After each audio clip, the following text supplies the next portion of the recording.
Bonjour à tous et bienvenue dans ce nouvel épisode de la Plume de Sel. Un épisode, une nouvelle fois, débat, qui va être légèrement différente d'habitude, puisque d'habitude j'essaye de faire le tour de la question, de rester objective, ce genre de truc. Cette fois-ci j'ai un avis très tranché, qui est j'ai horreur de l'écriture à la première personne. Et vous voulez savoir pourquoi?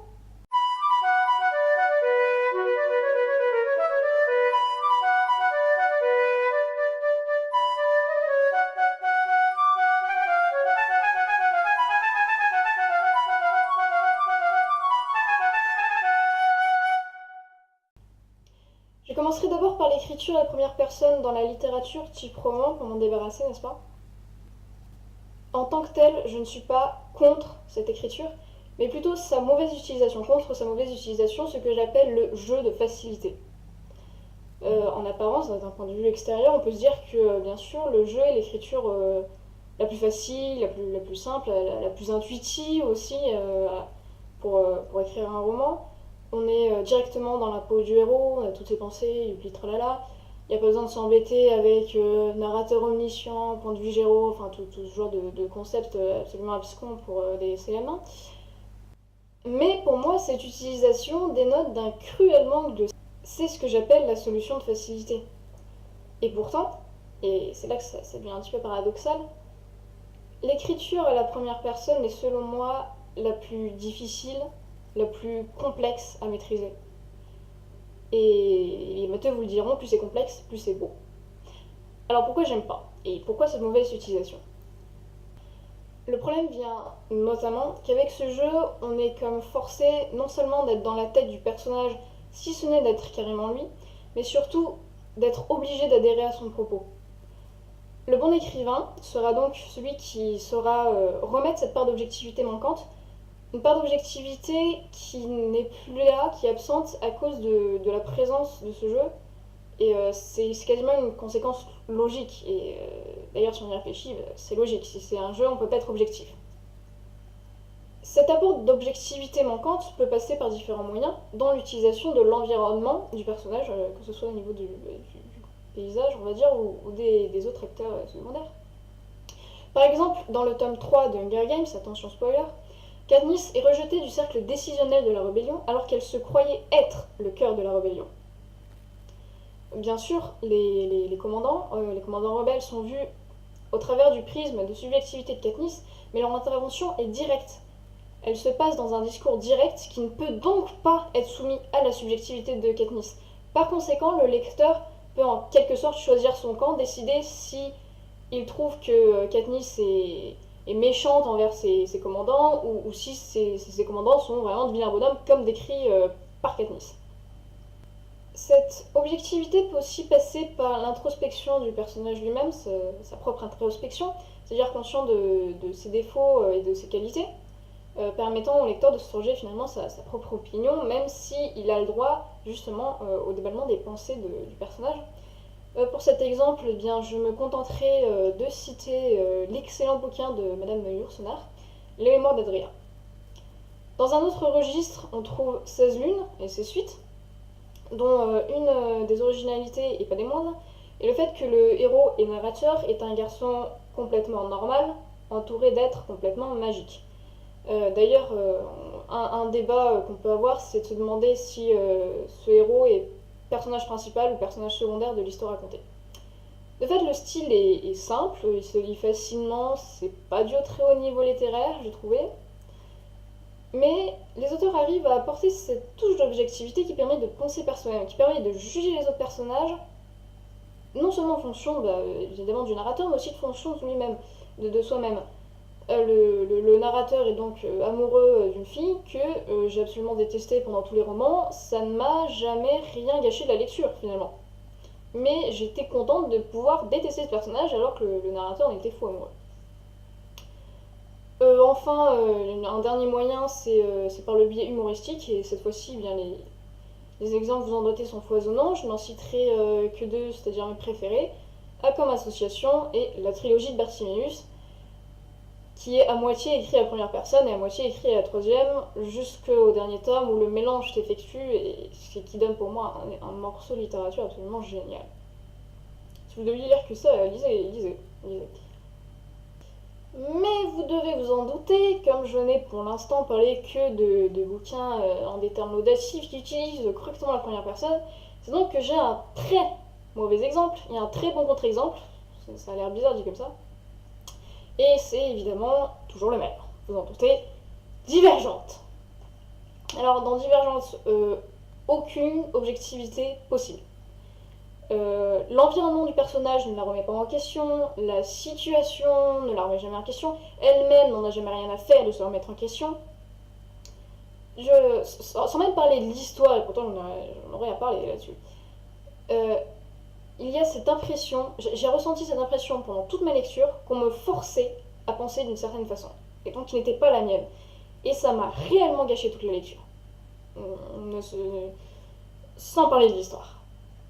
Mais d'ailleurs, sans parler de l'histoire, hein, j'ai ressenti exactement la même chose pour le clan des Autori, qui pourtant a été sûrement, et même définitivement, beaucoup plus travaillé que Divergente. Il y a un véritable travail de recherche derrière le clan des Autori, qui est très intéressant à lire de ce point de vue-là.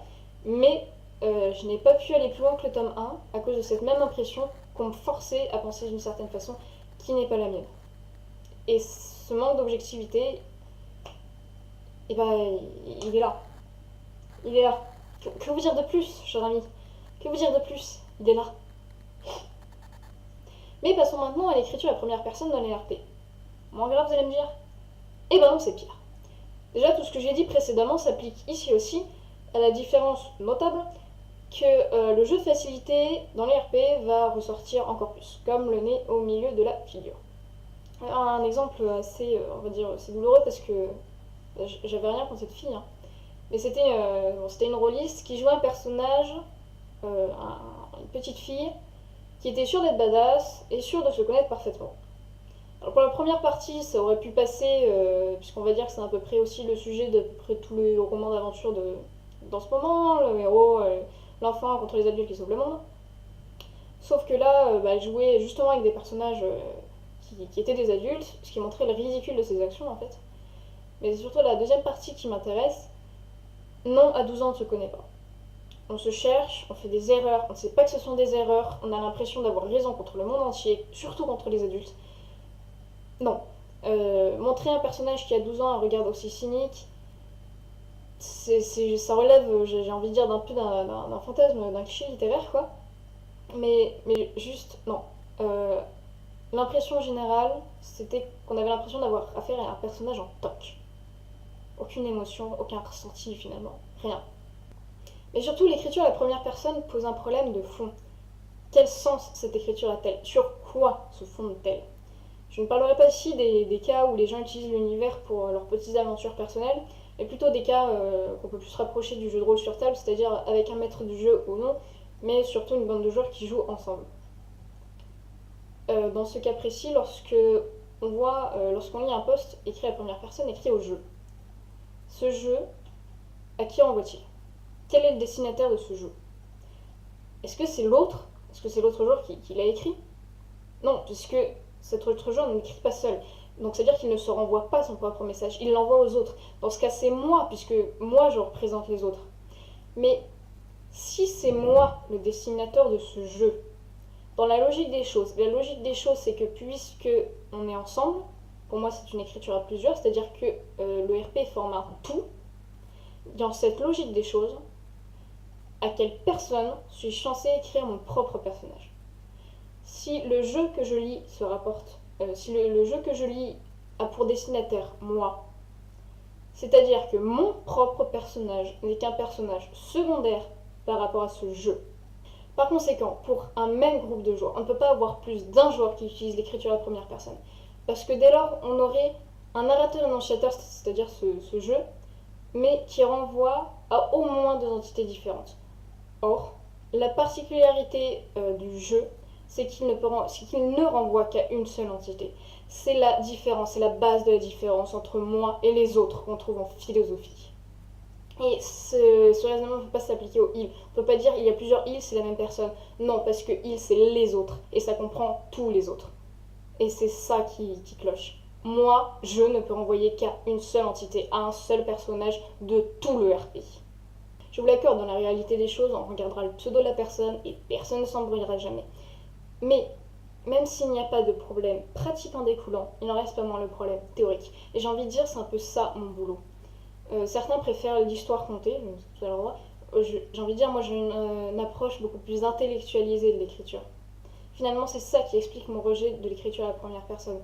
Dans les romans, c'est généralement à cause de cette mauvaise utilisation de ce jeu de facilité, mais dans les romans, c'est parce que ça n'a fondamentalement aucun sens. À partir du moment où il y a plus d'une seule personne, parce que si on n'a qu'une, c'est comme dans les romans, c'est logique. Mais à partir du moment où il y a plus qu'un seul joueur en présence, ce jeu perd tout son sens. Non, il perd tout son sens, c'est tout simple, c'est simple. Il n'a plus aucun fondement. Et donc il n'a plus aucune justification. Bon, bien sûr, à côté, il y a des problèmes pratiques du genre la description physique du personnage, parce que quelqu'un qui écrit au jeu, je le vois pas souvent répéter à chaque poste moi, Kyle, qui était brun de cheveux et mat de peau, ça n'a aucun sens. Donc il y a ça, il y a aussi le fait que parfois le pseudo ne correspond pas au prénom du personnage.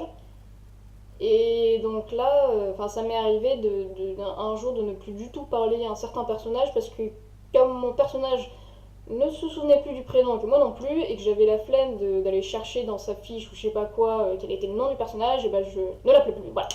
Donc il y a quelques petits problèmes pratiques, mais c'est vrai qu'en réalité on s'en fiche beaucoup. Mon problème, il est juste théorique. La conclusion.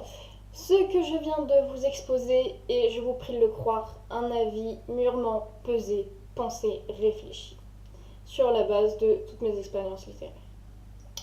Il ne vous est donc évidemment pas demandé de le suivre ou même d'y adhérer, et j'ai aussi conscience que mes explications ont pu être quelque peu fuligineuses par instant.